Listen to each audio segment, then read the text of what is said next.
کیا آپ محسوس کرتے ہیں کہ آپ کی بینائی کمزور ہوتی جا رہی ہے؟ کیا آپ کی عمر 60 سال سے زیادہ ہے؟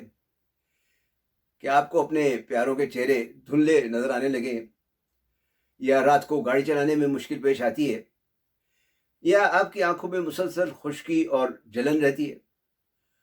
تو ذرا ٹھہریں اور ایک سوال کا جواب دیں کہ اس کمزوری کی آخر کیا وجہ ہو سکتی ہے۔ اگر آپ کا جواب ہے کہ یہ تو بڑھتی عمر کا تقاضا ہے، تو آپ کا جواب صحیح نہیں، کیونکہ جو بات آپ کو بتائی جا رہی ہے کہ یہ سب بڑھتی عمر کا لازمی حصہ ہے، وہ پوری طرح سے درست نہیں۔ تو پھر اصل بات کیا ہے؟ بسم اللہ الرحمن الرحیم، صلی اللہ العظیم رب العرش العظیم یشفق یا شافع و کافی و امین۔ السلام علیکم، میں ہوں آپ کا ہیلتھ کوچ ڈاکٹر سید فیصل جیلانی۔ ایک نیچروپیتھ اور نیوٹراسیوٹیکل ایکسپرٹ کے طور پر میں آپ کو ایک بہت اہم حقیقت بتانے جا رہا ہوں کہ آپ کی آنکھیں کوئی بے جان یا کمزور نہیں ہو رہی، بلکہ اکثر ایسا ہوتا ہے، یا یوں کہہ لیں کہ زیادہ تر ایسا ہوتا ہے کہ وہ مخصوص غذائی اجزاء کی کمی کا شکار ہو جاتی ہیں۔ یعنی حقیقت یہ ہے کہ آنکھیں ایک زندہ اور متحرک عضو ہیں جو 24 گھنٹے دیکھا جائے تو کام کرتی ہیں اور خود کو مسلسل بہتر بنانے کی کوشش کرتی رہتی ہیں۔ اگر انہیں صحیح غذائیت مل جائے تو یہ دوبارہ مضبوط اور صحت مند ہو سکتی ہیں۔ اس لیے آج ہم بات کریں گے کچھ ایسے بیجوں کے بارے میں، خاص طور پر ایک بیج کے بارے میں، اور اس کے علاوہ بھی جو سائنسی تحقیق کے مطابق آپ کی آنکھوں کی حفاظت، بہتری اور یہاں تک کہ بحالی میں بھی اہم کردار ادا کر سکتے ہیں۔ ویڈیو آخر تک دیکھیے گا، کیونکہ ساتھ ساتھ میں کچھ نسخے بھی بتاتا جاؤں گا تاکہ آپ انہیں صحیح طریقے سے استعمال کر کے ان سے حقیقی معنوں میں فائدہ اٹھا سکیں۔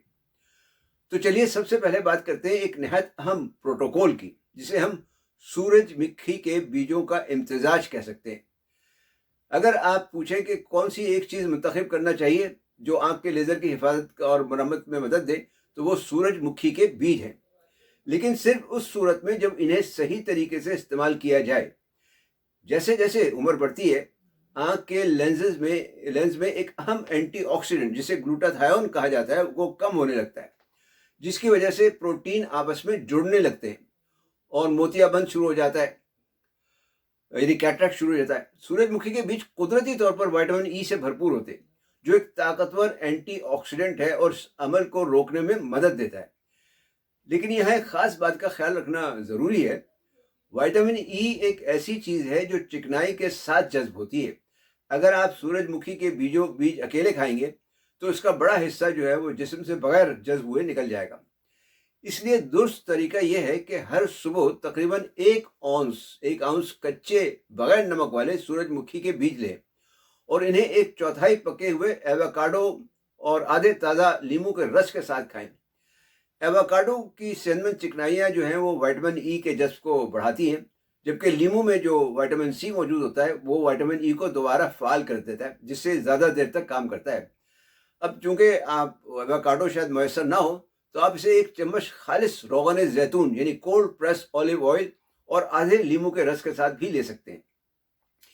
ایک اور طریقہ یہ ہے کہ رات کو 6-7 بادام پانی میں بھگو کر چھوڑ دیں، صبح ان کا چھلکا اتار کر سورج مکھی کے بیجوں کے ساتھ چبا کر کھا لیں اور اوپر سے 1 گلاس نیبو پانی پی لیں۔ اگر آپ ان چیزوں کو الگ الگ استعمال کریں گے تو ان کا اثر 70% تک کم ہو جائے گا۔ سائنسی تحقیق بھی اس بات کی تائید کرتی ہے۔